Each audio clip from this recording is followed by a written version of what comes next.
வாங்க தமிழ்நாட்டு அரசியல்ல ஒரு புது அத்தியாயம். நாம் தமிழர் கட்சியோட கதையை பார்க்கலாம். எல்லாமே ஒரு உணர்வுல இருந்து தான் தொடங்குது. எவ்வளவு உழைச்சாலும் பலன் இல்லைங்கிற அந்த உணர்வு. அதே மாதிரி படிப்பு இருக்கு, திறமை இருக்கு, ஆனா வாய்ப்பு அதுதான் இல்ல.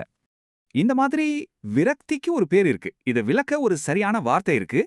அதுக்கு பேரு தான் சக்தியற்ற நிலை. அதாவது நம்ம கையில எதுவும் இல்லங்கிற ஒரு நினைப்பு. சரியா, இந்த உணர்வைத்தான் தமிழ்நாட்டுல ஒரு கட்சி தங்களுக்கு சாதகமா மாத்திக்கிச்சு. அவர்தான் சீமான். அவரோட கட்சி தான் நாம் தமிழர் கட்சி, அதாவது நா.த.க.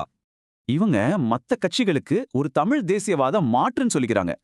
அவங்களோட முக்கியமான கருத்து என்னன்னா, தமிழ்நாட்டை தமிழர்கள் தான் ஆளணும். இவங்களோட கொள்கையில முக்கியமான ஒரு விஷயம் இந்த இலவச கலாச்சாரத்தை எதிர்க்கிறது. இலவசத்துக்கு பதிலா கல்வி, வேலைவாய்ப்புல முதலீடு செய்யணும்னு சொல்றாங்க. அதே போல ஊழலை ஒழிக்க ஒரு 3 ஸ்டெப் பிளான் வச்சிருக்காங்க. பொருளாதாரத்தை தாண்டி மொழி, நிலம், அடையாளம்னு 3 விஷயங்களை மையமா வைக்கிறாங்க. முதல்ல நிலம், அதாவது மக்களோட நில உரிமையை பாதுகாக்கிறது. கல்வியில தமிழ், நில உரிமை, அப்புறம் பெண்களுக்கு 50% இடஒதுக்கீடு. இதுதான் அவங்க கொள்கை. சரி, இந்த தனித்து போட்டி போடுற ஒத்தி எந்த அளவுக்கு கை கொடுத்திருக்கு? ஒரு சீட்டு கூட ஜெயிக்கல. ஆனா 5 வருஷத்துல அவங்க வாக்கு வங்கி டபுள் ஆயிருக்கு. எந்த சமரசமும் இல்லாம எல்லா தொகுதியிலயும் தனியா நிக்கிறாங்க. அதுதான் அவங்க பலம்.